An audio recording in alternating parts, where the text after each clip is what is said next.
మంచానికి పరిమితమైనటువంటి వారిని సగానికి తక్కువగా అంటే 30% పెన్షన్ తోటి సరిపుచ్చటం, కొంతమందికి పూర్తి స్థాయిలో పెన్షన్ రద్దు చేయడం, వీటిని మరలా మీరు అప్లై చేసుకోండి మళ్ళీ ఇస్తారని చెప్పడం, ఇదంతా ఒక డ్రామాలా కనిపిస్తూ ఉంది.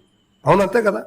ఇప్పుడు ఉన్నటువంటి పెన్షన్ రద్దు చేయడం ఎందుకు, మళ్ళీ అప్లై చేసుకోమని చెప్పడం ఎందుకు?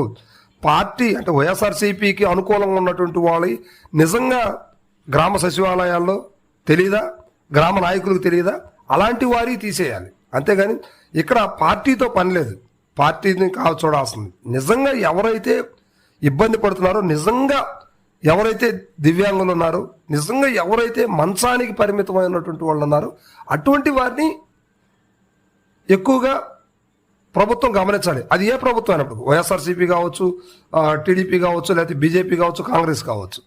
కానీ కేవలం వైఎస్ఆర్సీపీలో వాళ్ళు ఫేక్ సర్టిఫికేట్లతో ఇలా తెచ్చుకున్నారని ఒక వాదంతో ఉన్నటువంటి వారి ప్రతి ఒక్కళ్ళని కూడా తీసేయడం అనేది చాలా తప్పుడండి. వాళ్ళ బాడీ నుంచి నమూనాలు సేకరించి అలా టెస్టులు చేశారు. అది మాత్రం ఒకసారి ప్రభుత్వం ఆలోచించాలి. ఏదో ఇంటి దగ్గరకు వచ్చేసి టెస్ట్ చేసేసి ఇతను ఫిట్నెస్ బాగుంది అని చెప్పడానికి అది ఎంతవరకు కరెక్ట్? ఎంత ఎక్స్పర్ట్ అయితే మాత్రం బాడీ నమూనాలు తీయకుండా బాడీని చూసేసి ఈ ఫిట్నెస్ బాగుందని చెప్తే, మరి వాళ్ళు వెళ్ళిన తర్వాత అతను మంచానికి పరిమితమైనటువంటి వాళ్ళు కొన్ని లక్షల మంది ఉన్నారు. మరి అలాంటి వాళ్ళందరిని కూడా పెన్షన్ తగ్గించి 15,000 6,000 చేస్తే వాళ్ళు ఎలా జీవిస్తారు? ఇది కరెక్ట్ కాదు కదా. సో కూటమి చేస్తున్నటువంటి ఈ జీవోని తీసుకురావడం అనేది చాలా దుర్మార్గమైన చర్య. దీన్ని ఖచ్చితంగా ప్రతి ఒక్కళ్ళు కూడా